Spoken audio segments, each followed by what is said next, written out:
Hello everyone. आज हम इस वीडियो में केमिकल रिएक्शन एंड इक्वेशन को डिस्कस करेंगे। ये इस चैप्टर का सेकंड वीडियो होगा। इसके पहले वाले वीडियो में हम लोगों ने केमिकल रिएक्शन के कैरेक्टरिस्टिक के दो पॉइंट्स को डिस्कस कर लिया है। जैसे कि पहला था इवोल्यूशन ऑफ गैस। फर्स्ट में हम लोगों ने डिस्कस किया था इवोल्यूशन ऑफ गैस, और एक और डिस्कशन हम लोगों ने किया था एक पॉइंट को, वो था आपका फॉर्मेशन ऑफ प्रेसिपिटेट। ठीक है, फॉर्मेशन ऑफ प्रेसिपिटेट दो। और हम लोगों ने देखा था वहाँ कि टोटल 5 कैरेक्टरिस्टिक इस चैप्टर में पढ़ने हैं। तो दो तो हम लोगों ने डिस्कस कर लिया, आज डिस्कस करेंगे बचे हुए 3 कैरेक्टरिस्टिक। ठीक है, उम्मीद है कि पिछला वीडियो आपको पसंद आया होगा। देखते हैं आज के कैरेक्टरिस्टिक को। अगर वीडियो ज़्यादा लंबा नहीं हुआ तो और भी हम जो भी आने वाले टॉपिक्स है उसके बाद इस चैप्टर के, उसको भी डिस्कस करेंगे। तो हमारा तीसरा जो कैरेक्टरिस्टिक है वो है चेंज इन कलर। पांचों कैरेक्टरिस्टिक आपको याद होना चाहिए और सारे कैरेक्टरिस्टिक का कम से कम दो एग्जाम्पल याद होना चाहिए। तो चेंज इन कलर में हम लोग क्या देख सकते हैं कि जब भी किसी एक रिएक्शन हो रहा है कहीं भी लैब में या कहीं भी, उसमें हम कलर के चेंज को नोटिस कर सकते हैं। मतलब आपका जो रिएक्टेंट होगा वो पहले रेड हो सकता है, बाद में रिएक्शन करने के बाद वो पर्पल, येलो, वाइट किसी भी कलर में आ सकता है। तो इस कैरेक्टरिस्टिक को, जिससे हम कलर को देख के नोटिस कर सकते हैं एक रिएक्शन को, उसको हम लोग कहते हैं चेंज इन कलर। ठीक है, तो इसका हम और कुछ पढ़ना नहीं है, सिंपल 2 एग्जाम्पल इसका याद रखना है। देखते हैं उन 2 एग्जाम्पल को। पहला एग्जाम्पल है आपका कि अगर आप साइट्रिक एसिड, है ना, सिट्रिक एसिड को रिएक्शन करवाते हैं किसके साथ, पर्पल कलर के पोटेशियम परमैंगनेट के साथ। अभी पूरा रिएक्शन लिखना है, बाद में जब हम लोग केमिकल इक्वेशन पढ़ेंगे उस समय इसको सिंबॉलिक फॉर्म में लिखना सीखेंगे। तो पोटेशियम परमैंगनेट को जब रिएक्शन करवाते हैं तो यहाँ जो पर्पल कलर है, पोटेशियम मैग्नेट का कलर कैसा है, पर्पल। ये जो आपका प्रोडक्ट आएगा, ठीक है, क्या प्रोडक्ट बनेगा वो नहीं पढ़ना है इसमें। तो प्रोडक्ट जो बनेगा वो उसका कलर जो होगा आपका कलरलेस हो जाएगा। मतलब पर्पल से ये रिएक्शन का प्रोडक्ट कैसा बनेगा, कलरलेस। तो यहाँ पे एक एग्जाम्पल ये हुआ चेंज इन कलर का। दूसरा एग्जाम्पल हम क्या देख सकते हैं, सेकेंड एग्जाम्पल, अगर आप रिएक्शन करवाते हैं सल्फर डाइऑक्साइड गैस का, ठीक है, सल्फर डाइऑक्साइड गैस का रिएक्शन करवाते हैं एसिडिफाइड पोटेशियम डाइक्रोमेट के साथ। एसिडिफाइड मतलब एसिड उसमें प्रेजेंट होगा और वो क्या होगा, पोटेशियम डाइक्रोमेट। 2 याद हो गया इसमें केमिकल, एक सल्फर डाइऑक्साइड और दूसरा पोटेशियम डाइक्रोमेट। तो इसमें आपको कलर देखने को मिलेगा ऑरेंज से ग्रीन। ये जो कलर होगा ऑरेंज होगा पोटेशियम डाइक्रोमेट का, वहाँ था पोटेशियम परमैंगनेट इसके पहले वाले एग्जाम्पल में। सेकेंड एग्जाम्पल है तो यहाँ कलर कैसा होगा, ऑरेंज, पहले से ये ऑरेंज होगा और ऑरेंज से बदल के किस में चला जाएगा, ग्रीन में। तो यहाँ भी क्या हुआ, चेंज इन कलर। तो ये 2 एग्जाम्पल आपको याद हो गया होगा कलर का। ठीक है, ये कैरेक्टरिस्टिक का कितना पॉइंट हुआ, 3rd नंबर पॉइंट। अब हम लोग देखेंगे 4th number point. 4th number point क्या है आपका, चेंज इन टेम्परेचर। मैंने बताया था फर्स्ट वीडियो में, सारा लिस्ट लिखवाया था आपको। तो अब हम लोग देखते हैं 4th कैरेक्टरिस्टिक जो कि है चेंज इन टेम्परेचर। ये बहुत इंपॉर्टेंट है, 2 वर्ड इसमें हम लोग पढ़ेंगे चेंज इन टेम्परेचर में। वहाँ मैंने बताया था फर्स्ट वाले वीडियो में कि या तो टेम्परेचर बढ़ सकता है या टेम्परेचर क्या हो सकता है, घट सकता है। तो अगर टेम्परेचर बढ़ता है तो क्या कहलाएगा, और टेम्परेचर अगर डिक्रीज होता है तो क्या कहलाएगा। तो इंक्रीज और डिक्रीज 2 केस में अलग अलग हम लोग वर्ड देखेंगे, अलग अलग उसका प्रॉपर्टी देखेंगे। तो अगर पहले ले लेते हैं कि अगर टेम्परेचर जो है वो इंक्रीज हो रहा है, बढ़ रहा है, मतलब वहाँ पे हीट जो है उसको अलग तरीके से बोल सकते हैं, हीट वहाँ पे इवॉल्व हो रहा है, ठीक है, निकल रहा है। तो हीट जब निकल रहा है, इवॉल्व हो रहा है, तो वहाँ टेम्परेचर ऑटोमेटिकली क्या होगा, राइज होगा। अब राइज होगा तो इस कंडीशन को हम लोग, इस रिएक्शन को, ऐसे रिएक्शन को एक्सोथर्मिक रिएक्शन कहते हैं। ठीक है, इसका केमिकल टर्म क्या है, एक्सोथर्मिक रिएक्शन। याद रखेंगे कैसे इसको, एक्सो बना है एग्जिट से, एक्सो बना है एग्जिट से, और थर्मिक मतलब होता है थर्मल, ये वर्ड बना है थर्मल से। तो हीट, थर्मल मतलब हीट और एग्जिट मतलब निकलना। तो जब हीट बाहर निकलेगा मतलब आपका रिएक्शन गर्म हो गया प्रोडक्ट बनने के बाद या प्रोडक्ट बनने के समय, ऐसे रिएक्शन को हम लोग एक्सोथर्मिक रिएक्शन कहेंगे। दूसरा रिएक्शन होगा कि जब टेम्परेचर गिर जाएगा, मतलब वहाँ हीट जो है एब्जॉर्ब होगा, तो उसको क्या कहेंगे, हीट अगर 2 तरीके से इसको कह सकते हैं। हीट अगर क्या हो रहा है, एब्जॉर्ब, हीट एब्जॉर्ब हो रहा है, या फिर टेम्परेचर क्या हो, अगर टेम्परेचर के टर्म में उसको बोलना हो तो टेम्परेचर वहाँ पे क्या हो रहा है, इंक्रीज हो रहा है। तो ऐसे रिएक्शन को हम लोग बोलेंगे एंडोथर्मिक रिएक्शन। वर्ड याद रखना है आपको, एंडोथर्मिक रिएक्शन। पहला था एक्सोथर्मिक रिएक्शन। तो एक हो गया एक्सोथर्मिक, दूसरा हो गया एंडोथर्मिक। अब इन दोनों में डिफरेंस आपको याद रखना है, बस इतना ही, दो वर्ड के लिए, एक हीट के लिए और एक टेम्परेचर। अगर हीट आपसे पूछा जाए तो एक में अब एब्जॉर्ब होगा और दूसरे में इवॉल्व होगा। टेम्परेचर से पूछा जाए तो एक में टेम्परेचर इंक्रीज होगा और दूसरे में टेम्परेचर डिक्रीज होगा। एग्जिट और एंड, इस तरह से आपको याद रखना है। अब इसके एग्जाम्पल को देखते हैं हम लोग एक एक। एग्जाम्पल में देखिए, आप लोगों ने घर में नोटिस किया होगा, जब आप मार्केट से चूना लाते हैं और उसको फूलने के लिए पानी में डालते हैं, ठीक है, ताकि वो उसमें पानी जो है ऐड हो सके और आप अच्छे से वाइट वॉश कर सके, उस केस में वहाँ का टेम्परेचर इंक्रीज हो जाता है। तो ये किसका एग्जाम्पल हो गया, एक्सोथर्मिक का, ठीक है। तो उसका एग्जाम्पल हो जाएगा CaO प्लस H2O। यहाँ पर रिएक्शन हुआ, तो यहाँ पर रिएक्शन होने के बाद क्या बनेगा आपका, CaOH2, कैल्शियम हाइड्रोक्साइड।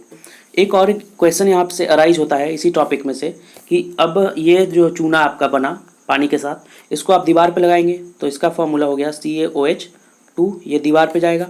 दीवार पे कितने दिन के बाद ये इसमें से वाइट कलर आ जाएगा, तुरंत नहीं आता वाइट कलर। वाइट कलर आने में 2 से 3 दिन टाइम लगता है, ठीक है, 2 to 3 days का ये टाइम लेता है।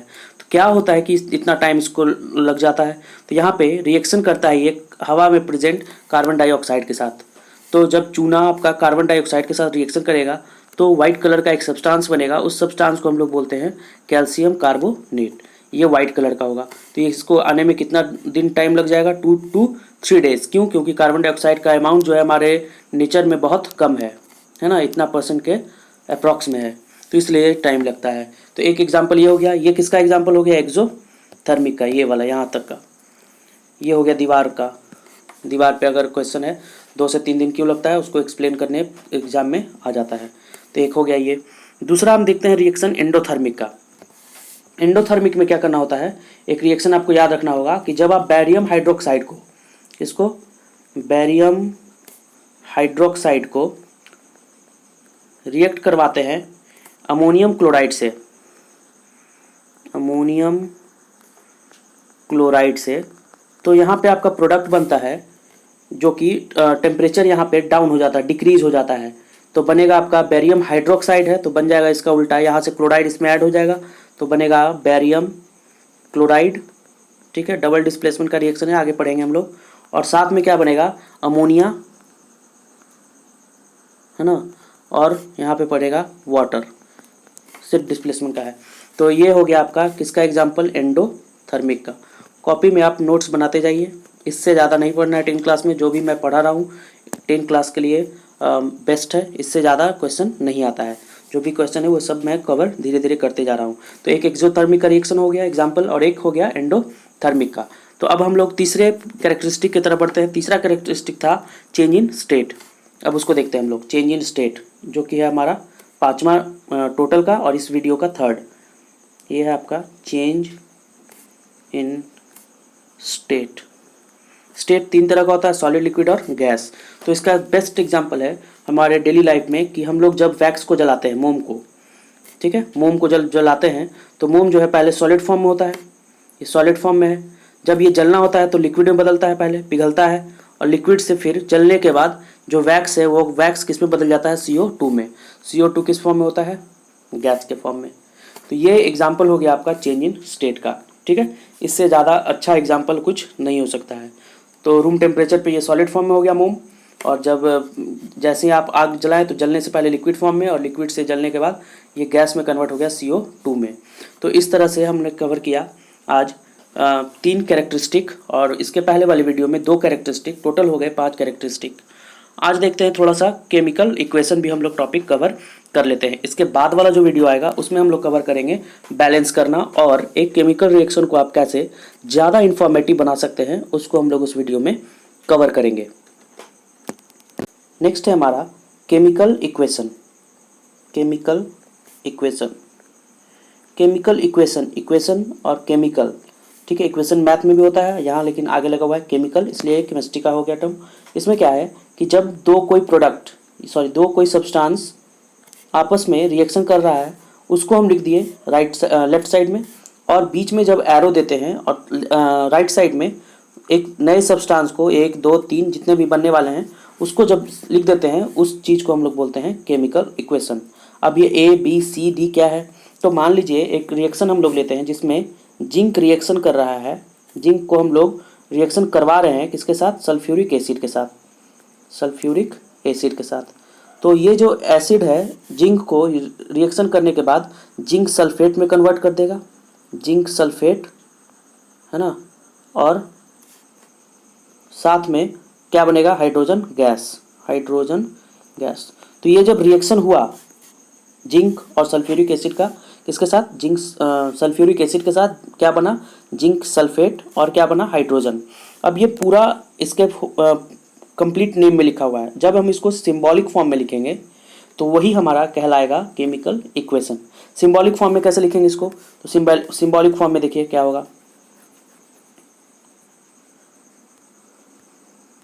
देखिए जिंक के लिए हम लोग सिंबल लिखते हैं Zn, ठीक है, 118 एलिमेंट में से ये एक है, जिंक मेटल है। और सल्फ्यूरिक एसिड का सिंबल हम लोग लिखते हैं H2SO4। यहाँ पे हम लोगों ने पूरा नाम लिखा था ये, और यहाँ पे हम लोगों ने उसका सिंबल यूज़ किया H2SO4, सिंबॉलिक फॉर्म में हो गया। बीच में क्या दिया, एरो। अब प्रोडक्ट क्या बनेगा आपका, तो जिंक सल्फेट। जिंक सल्फेट का फॉर्मूला क्या होता है, ZnSO4। ZnSO4 कैसे बना ये ZnSO4 अभी मैं बताता हूँ। और उसके बाद क्या बना, हाइड्रोजन। तो हाइड्रोजन का सिंबल क्या है, H2। तो यहाँ से ये जब सिंबॉलिक फॉर्म में आप लिख देते हैं तो इसी को हम लोग बोलते हैं केमिकल इक्वेशन, ठीक है। तो ये हो गया आपका केमिकल इक्वेशन। हाँ, यहाँ पे बताना था कि ZnSO4 क्यों लिखे हम लोग, Zn2SO4 क्यों नहीं लिखे, ऐसा भी लिख सकते थे। तो यहाँ से हम लोग को एक चीज़ पता होना चाहिए कि जिंक का वैलेंसी होता है 2 और SO4 का भी वैलेंसी होता है 2। जिंक का होता है +2 और SO4 का होता है -2। प्लस और माइनस से ज़्यादा आपको इसके वैलेंसी का जो मैग्नीट्यूड है वो याद होना चाहिए। तो SO4 का हो गया -2 और जिंक का हो गया +2। अब दोनों को हम लोग क्या करते हैं, Zn के नीचे 2 लिखते हैं इसके वैलेंसी को, और SO4 के नीचे उसके वैलेंसी को लिखते हैं 2। इसको हम लोग करते हैं क्रॉस मल्टीप्लिकेशन। तो 2 से 2 पहले कैंसिल होगा, यहाँ बचेगा 1, यहाँ भी बचेगा 1। अब 1 और 1 इससे गुना करेंगे तो Zn में 1 से मल्टीप्लाई करेंगे तो 1, SO4 में भी मल्टीप्लाई करेंगे 1 से तो 1। तो इसका फॉर्मूला हो गया ZnSO4। 1 तो लिखने का कोई मतलब है नहीं, तो ये बन गया आपका ZnSO4।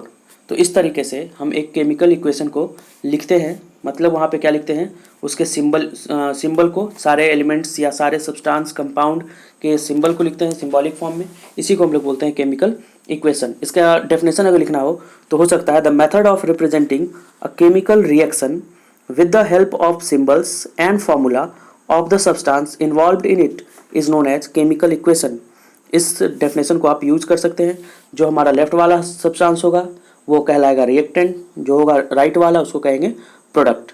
ओके, देन अगले हम लोग क्लास में पढ़ेंगे कि कैसे एक केमिकल रिएक्शन को बैलेंस किया जाता है, ठीक है। मतलब केमिकल रिएक्शन 2 तरह का होता है, एक बैलेंस केमिकल रिएक्शन, बैलेंस्ड, और एक होता है अनबैलेंस्ड केमिकल इक्वेशन।